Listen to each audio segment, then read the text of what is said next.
The sun was setting over the dusty town of Copper Creek, casting long shadows across the weathered buildings as Faith Zeller stood trembling on her front porch, clutching the eviction notice with white knuckles while the undertaker's wagon carried away her husband's body.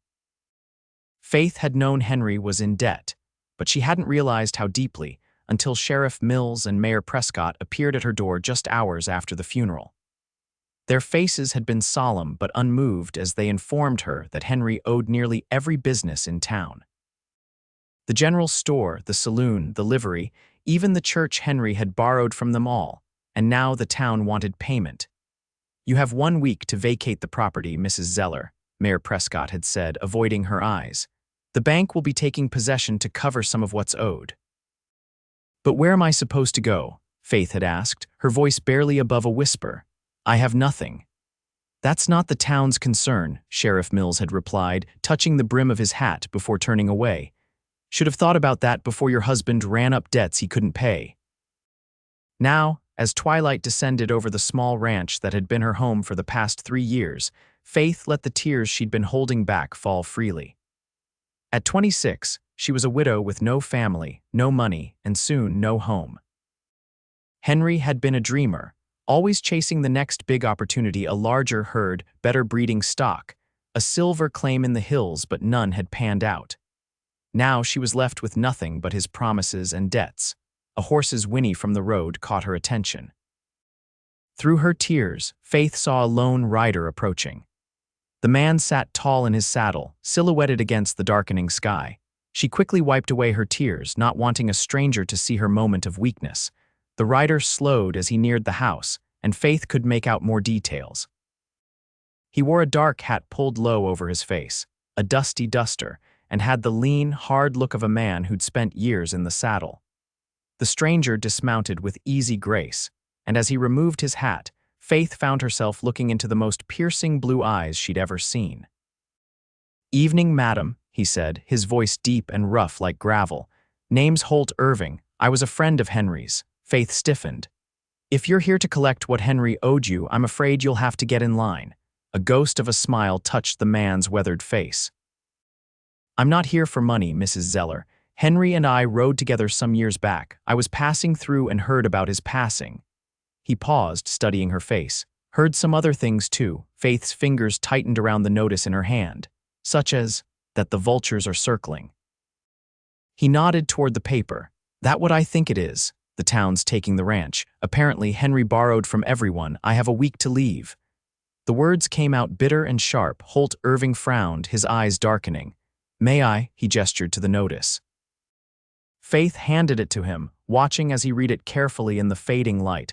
Something in his expression shifted, a hardness settling into his features. "This isn't right," he said finally, handing the paper back. Henry might have been fool enough to get in over his head, but leaving his widow homeless. He shook his head. "That's not the way decent folk behave." Faith gave a hollow laugh. "Apparently, Copper Creek doesn't have many decent folk." "Maybe not," Holt agreed, "but they've got me now." He settled his hat back on his head. "How much does Henry owe?" "More than I could ever hope to pay. Nearly $3,000, according to the mayor." Holt whistled low. "That's a fair sum." "The ranch isn't even worth that much," Faith said, gesturing to the modest house and small barn beyond. 20 acres of mostly scrubland. Holt was quiet for a moment, his eyes scanning the property thoughtfully. "Do you want to keep it?" "The ranch," the question caught Faith off guard. She hadn't allowed herself to think beyond the immediate crisis of having nowhere to go. I don't know, it's the only home I have, but how could I run it alone?" "You wouldn't have to," Holt said simply. "Tell you what, Mrs. Zeller." "Faith," she interrupted. "If you were Henry's friend, please call me Faith." "Faith," he repeated, the name sounding different in his deep voice. "The way I see it, you've got a problem that needs solving. I might be able to help with that." He gestured toward the house. "Mind if we talk inside?" "It's been a long ride, and I could use some water." Faith hesitated only briefly before nodding. There was something about Holt Irving that inspired confidence, despite his rough appearance. Or perhaps she was simply desperate enough to trust anyone offering help. Inside, the small kitchen was neat but sparse. Faith lit a lamp and gestured for Holt to take a seat at the table while she pumped water into a glass for him. "Thank you," he said, draining half the glass in one swallow. "Now, about your situation, I've got some money saved. Not 3,000, but enough to buy us some time." "Us?" Faith questioned, sitting across from him. "I'm proposing a partnership of sorts," Holt explained. "I've been drifting too long, looking for somewhere to put down roots. This place has potential with the right management and some hard work." Faith studied him skeptically. "Why would you do this for a stranger? You're not a stranger. You're Henry's widow." Holt's eyes met hers steadily. "And I owe Henry." "What do you mean?" Holt's fingers traced the rim of his glass. "Back in '66, we were caught in Apache territory. I took a bullet, couldn't ride. The sensible thing would have been for Henry to leave me, but he didn't. Carried me for 2 days until we reached safety." He looked up, his expression solemn. "A man doesn't forget a debt like that." Faith felt a surge of emotion. That sounded like the Henry she'd known, foolish with money but generous to a fault. Still, taking on someone else's debts, it's too much to ask. "You're not asking, I'm offering." Holt leaned forward. "Here's what I propose. I'll deal with the town. Buy us time to get this place producing. We split whatever profit we make 50-50. "And if there's no profit," Faith asked, "then I'll have wasted some money and time, but at least I'll have done right by an old friend." He shrugged. "Either way, I don't lose sleep." Faith's mind whirled with possibilities and doubts. "What would you tell the town? They're not likely to just extend the deadline." Holt's expression hardened slightly. "Let them come talk to me. I can be persuasive when necessary." There was something in the way he said it that made Faith wonder just what kind of man Holt Irving really was.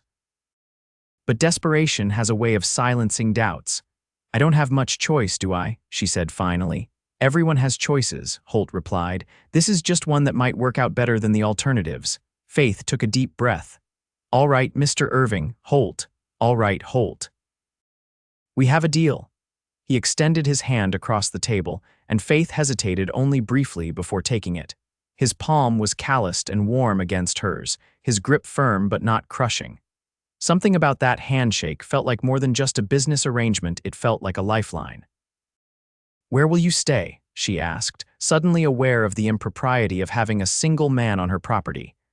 "I've got my bedroll. The barn will do fine." Faith nodded, relieved he understood the delicate nature of their arrangement.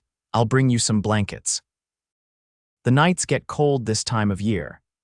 As she gathered bedding for her unexpected partner, Faith wondered if she was making another mistake by trusting a stranger with her future. But looking at the eviction notice still sitting on the table, she knew she had no better options. Holt Irving might be her only chance to keep a roof over her head, and perhaps the only person willing to stand between her, and a town determined to collect its due. Dawn broke over Copper Creek with a gentle pink glow, but Faith had been awake for hours. Sleep had been elusive, her mind racing with thoughts of Henry's debts, the uncertain partnership with Holt, and what the day would bring. She'd risen before first light, finding comfort in the familiar routine of feeding the chickens and tending to the few remaining livestock Henry hadn't sold off to cover earlier debts.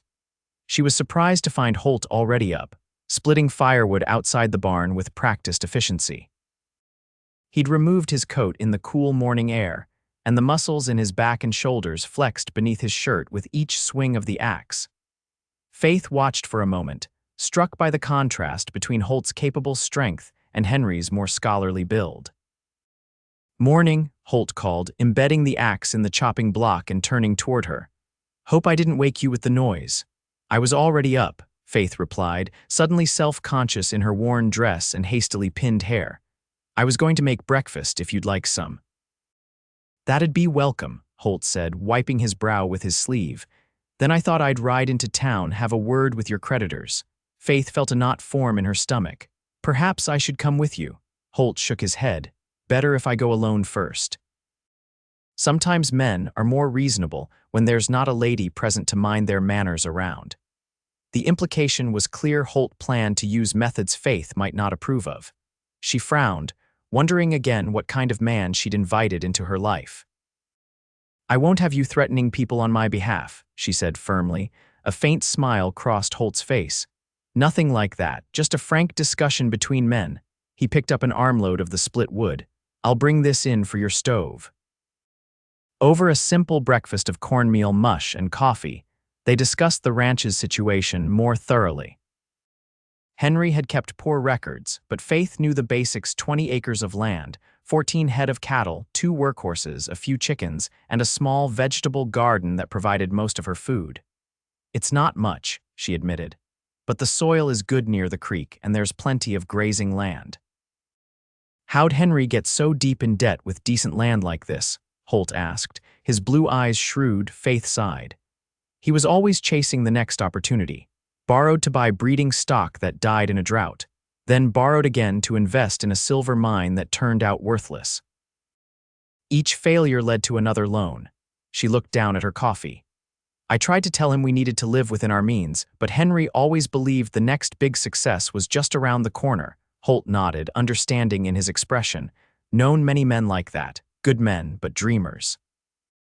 Reality never quite measures up to the vision in their heads." "That was Henry," Faith agreed softly, "always seeing what could be rather than what was." "Nothing wrong with dreaming," Holt said. "Problem comes when you bet the farm on those dreams becoming reality." After breakfast, Holt saddled his horse, a magnificent buckskin stallion that Faith had admired the previous evening. "His name's Ranger," Holt said when he caught her looking. "Best horse I've ever had, smarter than most men I know." Faith managed a smile. "He's beautiful." "He's also particular about who handles him," Holt warned. "Just so you know, in case there's ever a need." "I'll remember that." Faith handed him a list she'd prepared. "These are the businesses Henry owed money to, at least the ones I know of." Holt tucked the list inside his coat. "I'll be back before sundown. Try not to worry." As Faith watched him ride toward town, she couldn't help but worry. Her future rested in the hands of a man she'd known less than a day, a man whose past was largely a mystery to her. In town, Holt's first stop was the bank. The manager, a thin, bespectacled man named Wilson, greeted him with professional courtesy that quickly cooled when Holt mentioned Faith Zeller. "Mrs. Zeller's situation is unfortunate," Wilson said stiffly. "But business is business, Mr. Irving.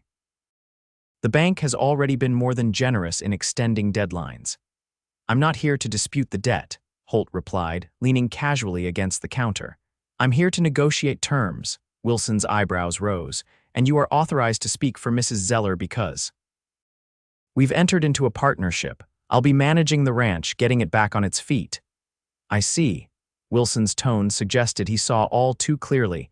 "And what terms did you have in mind?" "A 6-month extension on the foreclosure. In return, I'll make a good faith payment of $500 against the total debt." Wilson laughed, a short, derisive sound. "Mr. Irving, the total owed to the bank alone is over $1,000. Add in what's owed to other businesses around town and Mrs. Zeller is facing nearly $3,000 in debt. Your $500 barely makes a dent." "It's $500 more than you had this morning," Holt pointed out, his voice level but with an edge that made Wilson shift uncomfortably.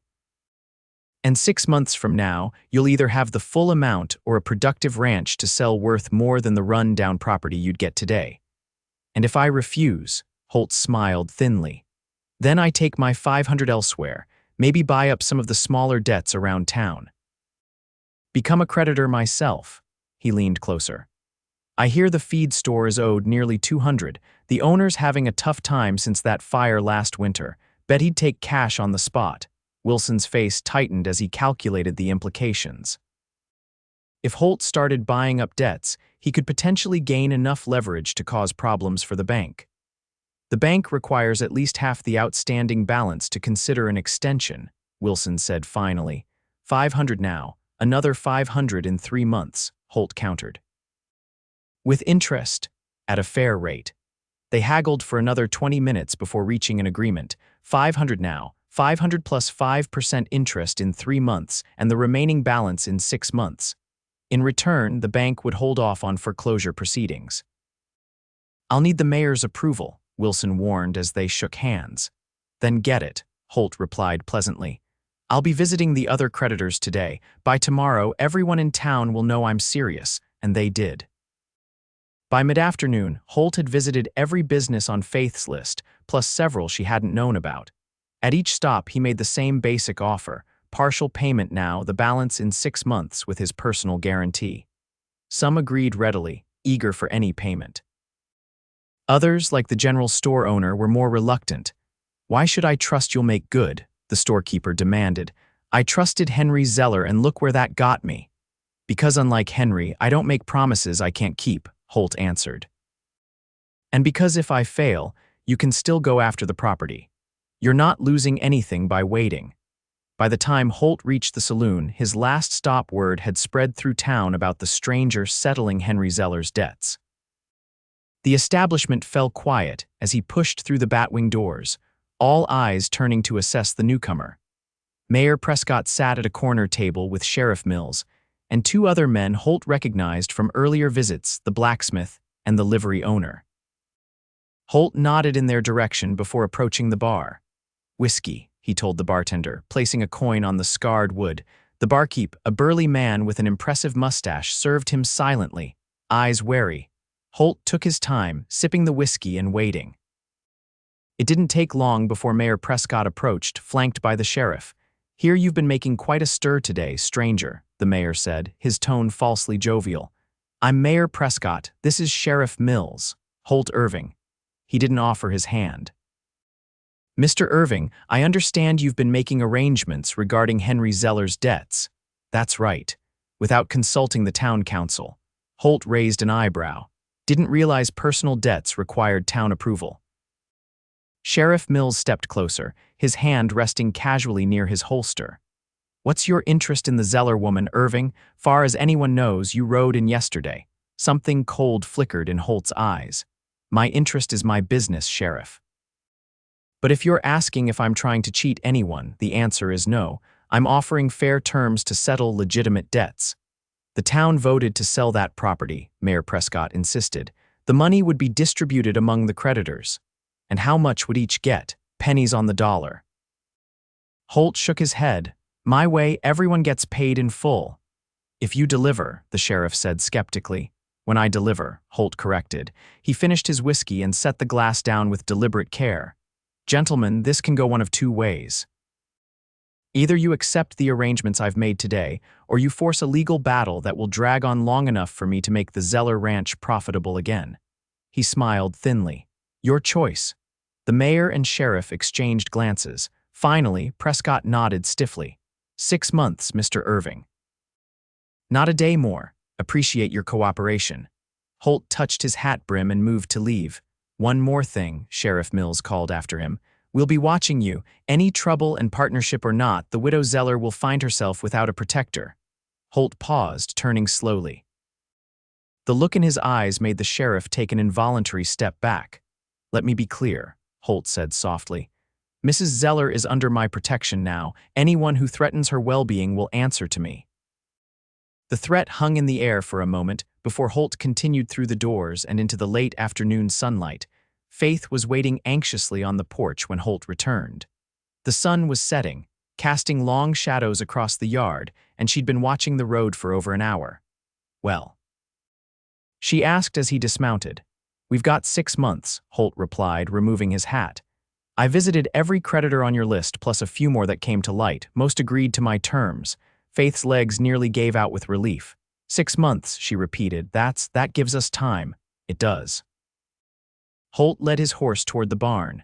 "It won't be easy, though. We'll need to work hard to make this place turn a profit by then." "I'm not afraid of hard work," Faith said, following him. "I just never knew where to start. Henry always handled the business side of things." "We'll start tomorrow," Holt said, unsaddling Ranger. "First light. I'll need to know everything about the property, water sources, grazing quality, soil conditions. Then we'll make a plan." Faith nodded, watching as he efficiently cared for his horse. There was something reassuring about his methodical movements, so different from Henry's often scattered approach to tasks. "Thank you," she said quietly. "I don't know what I would have done without your help." Holt glanced at her, his expression softening slightly. "You'd have figured something out. You seem like a capable woman." The compliment, delivered so matter-of-factly, warmed Faith more than she expected. "I've made supper," she said, changing the subject. "Nothing fancy, just beans and cornbread, but it's hot." "Sounds perfect," Holt replied. I'll just finish up here and join you." Over supper, Holt shared more details of his visits to the town's businesses, carefully editing out the more confrontational moments. Faith listened intently, asking occasional questions that revealed a sharper business mind than Holt had initially assumed. "So we need to clear at least $3,000 in 6 months," she summarized when he'd finished, "plus enough to live on." "That's the goal," Holt agreed. "It won't be easy, but it's possible." "How?" Faith asked bluntly. "The cattle won't bring nearly that much, even if we sell them all. And the crops I can grow in that time won't fetch more than a few hundred at most." Holt leaned back in his chair, studying her across the table. In the lamplight, her auburn hair glowed with hints of gold, and her green eyes reflected determination despite the worry evident in her expression. "I've got some ideas," he said, "but I'd like to hear yours first. You know this land better than I do." Faith seemed surprised by the question. Well, I always thought we should focus on what the land does best. The north section has good grazing. The creek bottom is fertile for crops. And there's that stand of timber on the east ridge that could be selectively harvested." Holt nodded encouragingly. "Go on." "The problem is capital," Faith continued, warming to the subject. "We'd need money for seed, maybe hire help for harvesting. And the timber would require equipment we don't have." "What about livestock?" Holt asked. "Besides the cattle, the chickens do well. I've often thought we could expand that eggs sell steadily in town, and there's good land for pigs near the oak grove." Faith hesitated. "Henry always said pigs were beneath a cattleman's dignity." Holt snorted. "No offense to Henry, but pride doesn't pay debts. If pigs will turn a profit, we'll raise pigs." A small smile touched Faith's lips. "I know a widow in the next county who's looking to sell her breeding sows. Her arthritis is too bad to care for them properly. See, you do have ideas." Holt's approval was evident. "Tomorrow we'll make a proper inventory and start planning." As they cleared the supper dishes together, a comfortable silence fell between them. Faith found herself studying Holt when he wasn't looking the way his hands, so capable of violence, gently handled her mother's china, the thoughtful crease between his brows as he considered a problem, the occasional flash of humor in his blue eyes. He was nothing like Henry, who had been all passionate enthusiasm and grand gestures. Holt was steady, measured, his words carefully chosen. Yet there was something about him that made Faith feel safer than she had in years, perhaps even before Henry's death, when his escalating debts had created a constant undercurrent of anxiety in their marriage. "I should turn in," Faith said finally. "Morning comes early." Holt nodded. "I'll bank the fire before I head to the barn." "Good night, then." Faith hesitated at the doorway to her bedroom. "And thank you again, Holt, for everything." "Just doing right by an old friend," he replied, but his eyes held something more complex than simple duty as they met hers across the room. That night, as Faith lay in the bed she'd once shared with Henry, she found her thoughts drifting not to memories of her late husband, but to the enigmatic man sleeping in her barn, a man who had, in the space of a day, offered her what Henry never could: security and a clear path forward. The guilt these thoughts provoked kept her awake long into the night. The next weeks passed in a blur of activity. True to his word, Holt approached the ranch's revival with methodical efficiency. They began with a complete inventory of everything on the property, from livestock to tools to furniture. Faith was somewhat embarrassed by how little they had, but Holt seemed to see potential at every turn. "Good fences," he noted as they walked the property line, "saves us having to rebuild. The well never runs dry, even in August," Faith pointed out when they checked the water sources. "That creek has enough fall for a small water wheel," Holt observed, already calculating potential uses. By the end of the first week, they had a comprehensive plan. They would focus on 3 immediate income sources: eggs from an expanded chicken flock, vegetable crops that could be harvested quickly and sold in town, and selective timber harvesting. For longer-term investment, they purchased 4 breeding sows from the widow Faith had mentioned, and Holt rode 2 days to acquire a young boar from a renowned breeder. Faith found herself working harder than she ever had under Henry's management, but with a sense of purpose that made the labor satisfying rather than exhausting. Holt worked alongside her from dawn until dusk, never asking her to do anything he wouldn't do himself. They fell into a routine. Breakfast at sunrise, then splitting the morning chores, Faith tending to the chickens and garden while Holt handled the larger livestock and repairs. They would work separately until noon, then share a simple lunch before tackling afternoon projects together. Supper was taken at the kitchen table, where they would discuss the day's progress and plan for tomorrow. In the evenings, while Faith mended or preserved food, Holt would meticulously update the ledger he'd created to track their expenses and income. It was during these quiet evenings that Faith began to truly know the man who had so unexpectedly entered her life. Holt wasn't one for idle conversation, but when asked direct questions, he would answer honestly, if sometimes sparingly. She learned he had been born in Missouri, the son of a blacksmith. He'd fought for the Union during the war, then drifted west afterward, unable to settle back into civilian life. He'd been a cavalry scout, a ranch hand, a deputy marshal, and briefly a silver miner. He'd known Henry during his scouting days, when they'd both guided army patrols along the frontier. "Why didn't you ever settle down?" Faith asked one evening as they sat on the porch, watching fireflies rise from the meadow grass. Holt was silent for so long that Faith thought he might not answer.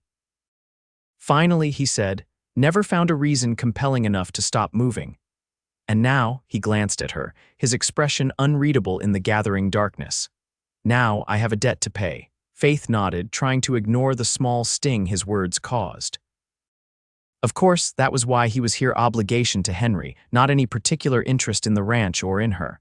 "What about you?" Holt asked unexpectedly. "How did a woman like you end up with a dreamer like Henry?" Faith smiled faintly at the memory. "I was teaching school in Denver. Henry came to deliver a lecture on agricultural opportunities in the West. He was so passionate, so full of hope and vision. I'd led such a quiet life until then. He made everything seem possible," she sighed. "I didn't realize that possibilities aren't the same as certainties. Do you regret it?" Holt's question was gentle but direct. Faith considered carefully before answering. "No, Henry gave me 3 years of adventure and hope. That's more than many get in a lifetime." Holt nodded, seeming to understand what she left unsaid, that the adventure had come at a high cost, and that hope without foundation could be more cruel than comforting. Their connection grew stronger as April turned to May, and May to June. The vegetable garden flourished under Faith's careful tending, providing both food for their table and produce to sell in town. The chicken flock expanded, with 3 dozen new chicks hatched from eggs Faith had carefully selected from her best layers. The pigs grew rapidly, promising good returns when their first litters arrived in the fall. With each small success, Faith felt her confidence growing. This was no longer just Henry's failed dream she was trying to salvage, it was becoming something new, something built with her own hands and mind. And with Holt's, townspeople began to take notice of the changes at the Zeller ranch. At first, visits to town had been uncomfortable affairs, with sidelong glances and whispered comments following Faith through the streets. But as weeks passed, and they continued making regular payments on the debts, attitudes gradually shifted. "Your eggs are the freshest in the county," Mrs. Thompson at the general store commented one day as she purchased Faith's entire basket. "And those spring onions last week were delicious." Faith thanked her warmly, noting with satisfaction that Mrs. Thompson had been one of the most vocal critics of Henry's financial irresponsibility. Not everyone was won over, however. Mayor Prescott remained coolly polite whenever Faith encountered him, and Sheriff Mills continued to watch Holt with undisguised suspicion during their visits to town. "They're just waiting for us to fail," Faith confided to Holt after a particularly tense encounter with the mayor outside the bank, where they'd made their 3-month payment as promised. "Let them wait," Holt replied, unconcerned. "Actions speak louder than words. We keep doing what we're doing, they'll come around or they won't." His steady confidence was contagious. Faith found herself adopting his pragmatic approach to problems, focusing on solutions rather than worries. When a late frost threatened the garden in May, they stayed up all night covering plants with burlap. When one of the pregnant sows developed a fever, They took turns sitting with her until the danger passed. Working so closely together, it was perhaps inevitable that their relationship would evolve beyond mere partnership. The change happened so gradually that Faith hardly noticed until it was already underway. It was in the way Holt's hand lingered when passing her tools, in the way his eyes sought hers across the dinner table, in the way she found herself fixing her hair before he came in from the barn each morning. The first time he called her Faith instead of Mrs. Zeller sent an unexpected thrill through her. It happened naturally as they worked side by side mending a section of fence that had been damaged during a thunderstorm. "Faith, hand me that hammer, would you?" he'd said, focused on holding a post straight. She'd passed it to him without comment, but her heart had quickened at the casual use of her given name. That evening, she deliberately used his first name in conversation, testing how it felt on her tongue. The small smile that crossed his face told her he'd noticed the change. June brought the first true test of their partnership. A band of rustlers hit 3 ranches in the area, including theirs, making off with nearly half their cattle. Sheriff Mills investigated half-heartedly, suggesting that maybe the cattle had simply wandered off through a broken fence. "We checked every inch of fence last week," Holt told him, anger evident in his tight voice. "Those cattle were stolen." "Well, without evidence, there's not much I can do," the sheriff replied with a shrug. That night, Holt was unusually quiet during supper, his expression distant. After they'd finished eating, he rose and reached for his hat. "Where are you going?" Faith asked, alarmed by the grim set of his jaw. "To find our cattle," he replied. "Those animals represent a significant part of our income for the fall. Without them, we'll fall short on the final payment." The sheriff said, "The sheriff isn't interested in helping us," Holt cut in. "So we'll help ourselves." Faith stood, placing herself between Holt and the door. "You can't go after rustlers alone, it's too dangerous." "I've tracked men through worse country than this," Holt said, his voice gentle despite the determination in his eyes. "And I'm not planning on confronting them, just finding where they've taken the cattle. And then what? Then I'll decide the next step." Faith searched his face. "What aren't you telling me?" Holt sighed, setting his hat back down. "The tracks I found suggest it's the Carson gang. They operate out of the hills near the territorial line. They're known for being efficient and dangerous," Faith added. She'd heard stories about the Carsons' 3 brothers who had terrorized the region for years. "Please, Holt, let's accept the loss and focus on what we have left. We need those cattle," he insisted. "Without them, we'll be at least 500 short on the final payment." Faith bit her lip, calculating quickly. "We could sell some of the timber rights, or I could take in laundry from town." "You're not taking in laundry," Holt said firmly, "and the timber is already earmarked for the payment to the bank." "Then I'll go with you," Faith declared. Holt stared at her as if she'd suggested flying to the moon. "Absolutely not. Why, I can ride as well as most men, and I know this country." "It's too dangerous," Holt repeated. "These aren't men you want to encounter." "Neither do you," Faith countered. "But 2 sets of eyes are better than 1 for tracking. And if we find them, we can report back to the sheriff with specific information he can't ignore." They argued for nearly an hour, but in the end, Holt reluctantly agreed to let Faith accompany him, but only for the tracking portion of the journey. If they found evidence of the Carson gang, she would return to the ranch while Holt continued surveillance. They set out before dawn the next morning, following the faint trail Holt had discovered along the creek bed. Faith rode one of their workhorses, a steady mare named Daisy, while Holt rode Ranger. They traveled in silence for the first few hours, Holt's attention focused on the nearly invisible signs of passage that Faith would have missed entirely. By midday, they had followed the trail into rough country, a maze of ravines and box canyons that formed a natural hideout. Holt signaled for Faith to stop, pointing to fresh droppings on the trail. "Our cattle passed through here within the last day," he whispered. "We're getting close." They left the horses concealed in a stand of scrub oak and continued on foot, moving carefully from one patch of cover to the next. As they crested a small rise, Holt suddenly pulled Faith down beside him, pointing to a narrow canyon below. There, in a natural corral formed by the steep canyon walls, were their missing cattle, along with others bearing brands from neighboring ranches. Two men lounged by a small fire at the canyon entrance, rifles within easy reach. Carson brothers, Holt confirmed, his voice barely audible. Two of them, at least. The third must be somewhere nearby. Faith's heart pounded in her chest. What do we do now? Now you go back to the horses and ride for the sheriff, Holt instructed. Tell him exactly where to find this place. And you, I'll stay and keep watch. Make sure they don't move the herd before help arrives. Faith frowned. What if the sheriff won't come? He will if you make enough noise about it. Tell everyone in town. He can't ignore that kind of public pressure. Faith knew he was right, but the thought of leaving Holt alone so close to danger filled her with dread. Promise me you won't try anything heroic. The corner of Holt's mouth lifted slightly. Nothing heroic, just surveillance. Faith hesitated, then impulsively leaned forward and pressed her lips to his cheek. Be careful, she whispered. Surprise flickered across Holt's face, followed by something warmer. I will now go. Faith made the journey back to town in record time, pushing Daisy harder than she ever had before. She went straight to the sheriff's office, bursting in without ceremony. We found the stolen cattle, she announced to Sheriff Mills, who was lounging behind his desk, and the men who took them. The sheriff straightened, his expression shifting from annoyance to interest. Where? Faith described the location in detail, emphasizing that Holt had positively identified two of the Carson brothers. The Carsons, Mills repeated, standing and reaching for his gun belt. You're certain? Holt is, Faith replied, and he's still there, keeping watch.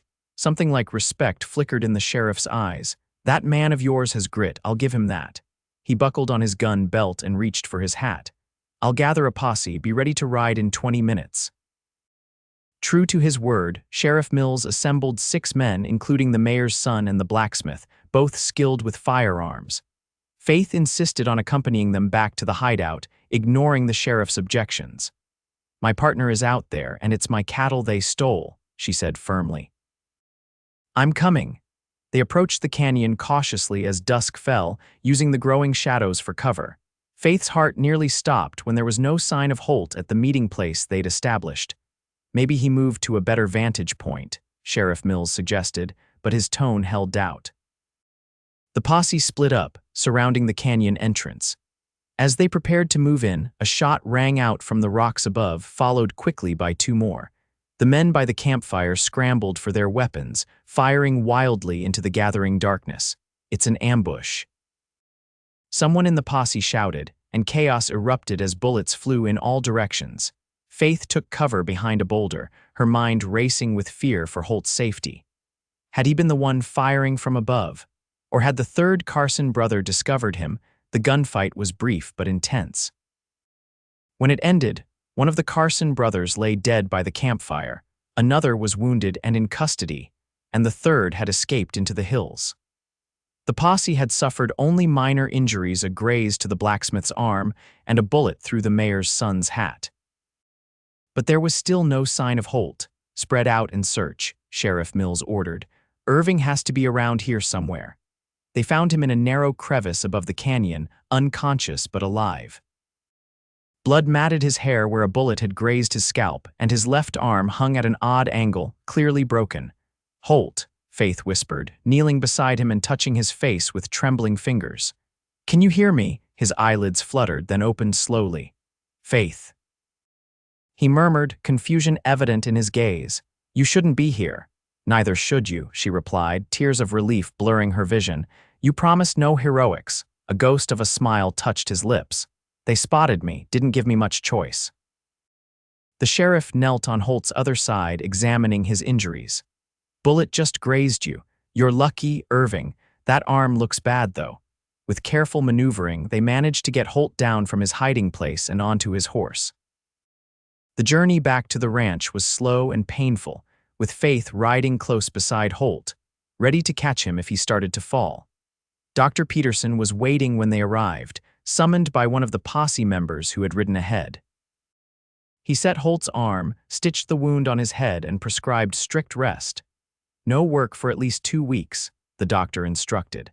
That head injury could be more serious than it looks, and the arm needs time to start healing properly.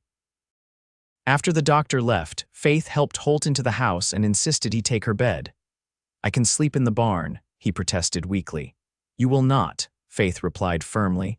You heard the doctor. You need proper rest, and you'll get it right here where I can keep an eye on you. Too exhausted to argue further, Holt allowed Faith to help him onto the bed. As she turned to leave, he caught her hand. The cattle, he asked. All recovered, Faith assured him. Sheriff Mills and his men are bringing them back tomorrow. Good, Holt murmured, his eyes already closing as exhaustion claimed him. Faith stood watching him for a moment, a confusing mix of emotions swirling through her. Relief that he was alive, anger that he'd put himself in danger. And something deeper, something that made her heart race when his fingers had closed around hers. With a start, Faith realized what that feeling was. Somehow, without her noticing, she had fallen in love with Holt Irving. The realization should have frightened her. Henry had been gone less than 6 months. The proper period of mourning wasn't even over. What would people say? What would Holt say if he knew? But as Faith prepared a pallet for herself by the fire, she found she didn't care about propriety. Life on the frontier was too precarious to waste on conventions. She had been given a second chance at happiness, and she intended to seize it even if Holt might not share her feelings. For now, it was enough that he was safe under her roof. Tomorrow would bring its own challenges, but they would face them together, as they had every obstacle since that fateful evening when Holt Irving had ridden into her life. The recovery of the stolen cattle marked a turning point in their relationship with the town. Sheriff Mills, impressed by Holt's courage and Faith's determination, became an unexpected ally. The capture of 2 Carson brothers III was later apprehended near the territorial line made Holt something of a local hero, despite his protests that he'd only done what was necessary. Never thought I'd see the day when Billy Carson would stand trial, the blacksmith commented when Holt finally ventured back into town, his arm still in a sling but otherwise recovered. You did this county a service, Irving. Mayor Prescott, too, seemed to reassess his opinion of the Zeller Ranch's new management. When Holt and Faith visited the bank to discuss their progress toward the final payment, the mayor was there, engaged in conversation with the bank manager. Mr. Irving, Mrs. Zeller, he greeted them with unexpected warmth. I was just hearing about the improvements you've made to the property, quite impressive in such a short time. Thank you, Mayor, Faith replied cautiously. We've been working hard. It shows, Prescott said.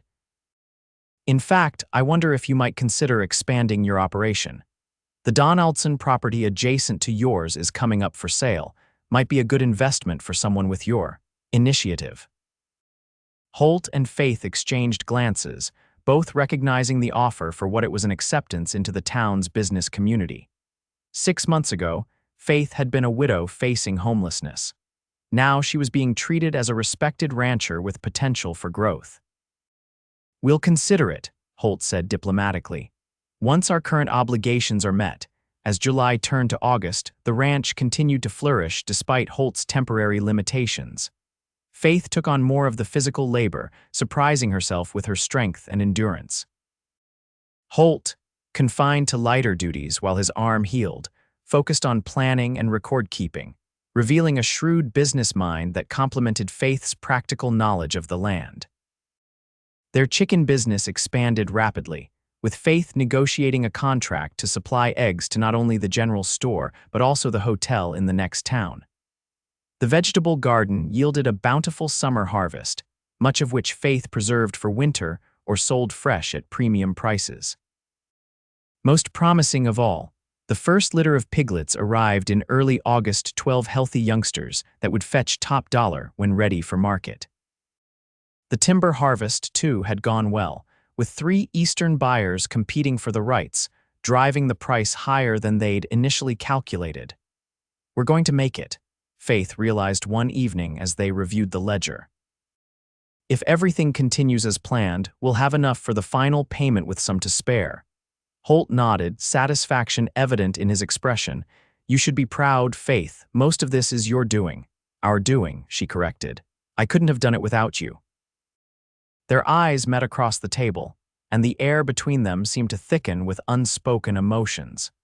Since his injury, something had shifted in their relationship. Faith's care during his recovery had created a new intimacy between them, the casual touches as she changed his bandages, the quiet conversations during long evenings when pain kept him awake, the shared relief as his strength returned. Faith knew her feelings had deepened into love. What she didn't know was whether Holt felt the same. Sometimes she caught him watching her with an intensity that made her breath catch. Other times, he seemed deliberately distant, as if reminding himself of boundaries. "Have you thought about what happens after?" Faith asked suddenly. "After the debts are paid, I mean." Holt's expression became carefully neutral. "I hadn't looked that far ahead." "Will you stay?" The question hung between them, weighted with significance. Holt was silent for a long moment, his eyes on the ledger rather than on Faith. "That would depend," he said finally. "On what?" "On whether there's a reason to stay." Faith's heart quickened. "The ranch is doing well. It could do even better with continued investment and management. That seems like a reason." "It's a good reason," Holt agreed. "But not necessarily my reason." Faith gathered her courage. "What would be your reason then?" Now Holt did look up, his blue eyes meeting hers directly. "I think you know, Faith."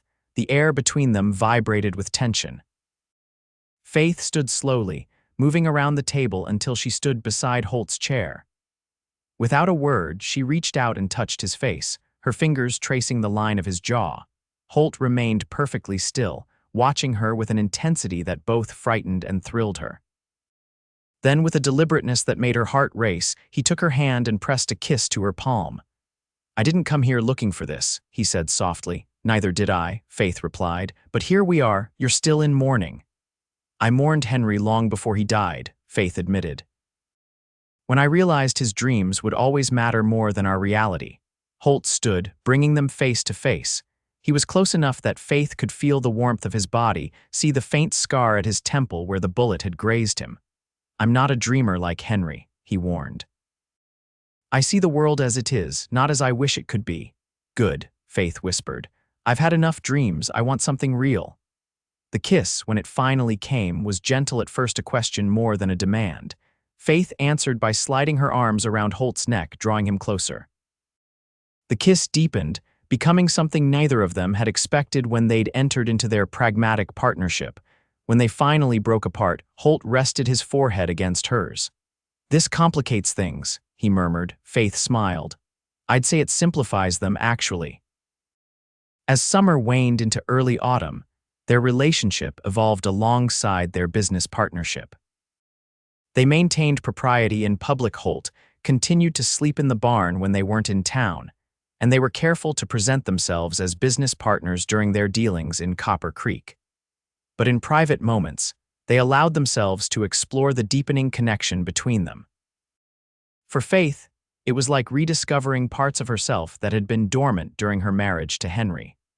Holt's steady presence and unwavering support gave her confidence to voice opinions she would once have kept to herself. His genuine interest in her thoughts and ideas made her feel valued in ways Henry's grand romantic gestures never had. For Holt, the relationship was entirely new territory. He had spent so many years alone, moving from place to place, that the idea of committing to one woman and one piece of land was both enticing and terrifying. But each day with Faith convinced him further that he had found something worth stopping for. September brought the final harvest, and with it, the approach of their debt deadline. The town waited with collective breath, held some hoping for success, others still expecting failure. Faith and Holt worked tirelessly, determined to prove the doubters wrong. 3 days before the deadline, they made their final calculations. Between the livestock sales, timber rights, egg and produce income, and careful management of expenses, they had accumulated enough to pay off every creditor in full, with a small reserve remaining. "We did it," Faith said, staring at the figures in disbelief. "We actually did it." Holt smiled, the rare, full smile that transformed his usually serious face. "Did you doubt we would?" "Honestly, yes," Faith admitted. "At least at first, it seemed impossible." "Nothing's impossible with the right partner," Holt replied, pulling her into his arms. On payment day, they rode into town together, a canvas bag of cash and bank drafts secure in Holt's saddlebag. Their first stop was the bank, where they paid off the largest portion of their debt. Wilson, the bank manager, counted the money twice before issuing a receipt. "Impressive, Mr. Irving, Mrs. Zeller," he said, genuine respect in his voice. "Not many could have accomplished what you have in such a short time." "Thank you," Faith replied. "We'll be opening an account as well." For future expansion. From the bank, they visited each creditor in turn, settling accounts and receiving congratulations, some grudging, others enthusiastic. By midday, they had paid every debt in full, their names cleared throughout Copper Creek. Their final stop was the mayor's office, where they presented him with a complete accounting of all payments made. "The Zeller Ranch is now debt-free," Holt announced, placing the ledger on the mayor's desk. As promised, Mayor Prescott examined the records, his expression thoughtful. "Indeed it is. The town council will be most interested to hear of your success." He looked up. "And your plans for the future?" Faith glanced at Holt before answering. "We're considering expansion. The Donaldson property you mentioned might be a good start." "Excellent," the mayor said, standing to shake their hands. "Copper Creek needs enterprising citizens like yourselves. I trust we can count on your continued presence in our community." "You can," Holt confirmed, his hand finding Faith's. "We're here to stay." The ride back to the ranch was filled with a sense of accomplishment and possibility. As the house came into view, Faith reined in her horse, looking at the modest buildings and land that had been both her burden and her salvation.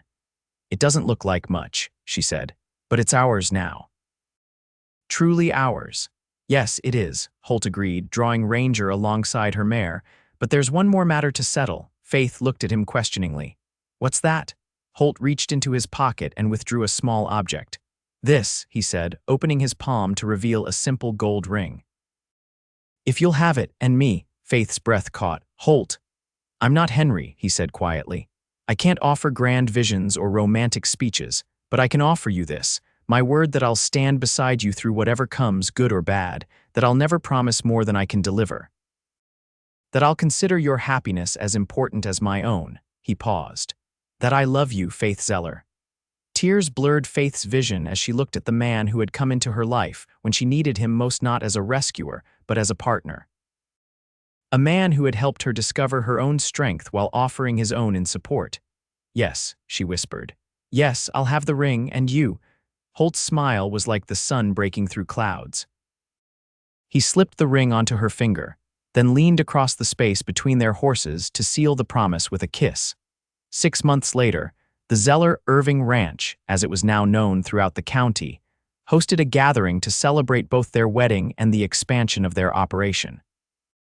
The Donaldson property had been purchased and integrated into their holdings. A new barn stood where the old one had been, larger and more efficient. The chicken flock had tripled in size, and their pig operation had become one of the most profitable in the territory. Faith, now Faith Irving, stood on the porch watching as townspeople and neighboring ranchers mingled in the yard. Sheriff Mills was deep in conversation with Dr. Peterson near the punch table. Mayor Prescott and his wife admired the new fencing around the expanded garden. Even Wilson from the bank had attended, bringing a ledger book as a wedding gift. "Penny for your thoughts," Holt said, coming to stand beside her, his arm slipping naturally around her waist. "I was just thinking about how much has changed in a year," Faith replied, leaning into his solid warmth. "Last spring, I thought I'd lost everything. And now—" She gestured to the prosperous farm around them, the gathering of people who had come to celebrate their success and union. "And now you're stuck with me," Holt teased, pressing a kiss to her temple. "Best debt I ever incurred," Faith replied with a smile, "and one I'll happily spend a lifetime repaying." As the sun set over their land, casting golden light across the fields they had reclaimed from failure and debt, Faith reflected that Henry had been right about one thing: the West was full of opportunity. But Holt had taught her something even more valuable, that opportunities meant nothing without the steady hand and clear vision to transform them into reality. In the end, it wasn't grand dreams that had saved her, but practical work, genuine partnership, and a love built on shared purpose rather than fleeting passion. And as Holt drew her into a dance in their own front yard, Surrounded by the community that had once been ready to cast her out, Faith knew she had found something Henry had always searched for but never found. A place that was truly home and a love that was truly enough. The years passed with the rhythms of the seasons, each one bringing new challenges and rewards to the Zeller Irving Ranch. By their 5th anniversary, they had become one of the most prosperous operations in the county, known for quality livestock, fair dealing, and innovation. Faith often marveled at how perfectly their skills complemented each other. Holt's strategic thinking and business acumen, combined with her practical knowledge of the land and animals, created a partnership that was greater than the sum of its parts. Where Henry had seen the ranch as a stepping stone to grander ambitions, Faith and Holt recognized it as the foundation for a life built on steady growth and shared purpose. Their family grew alongside their business. 2 years after their wedding, Faith gave birth to a daughter they named Clara, who inherited her father's blue eyes and her mother's determined spirit. A son, Thomas, followed 2 years later, completing their family and bringing new joy to the home that had once been shadowed by debt and uncertainty. The town of Copper Creek prospered as well. The capture of the Carson gang had opened the region to safer settlement, and new families arrived each year. Faith found herself in demand as an informal advisor to women starting their own small agricultural businesses, while Holt occasionally served as a deputy when Sheriff Mills needed extra help. Mayor Prescott, recognizing the Irvings' growing influence, eventually invited Holt to join the town council.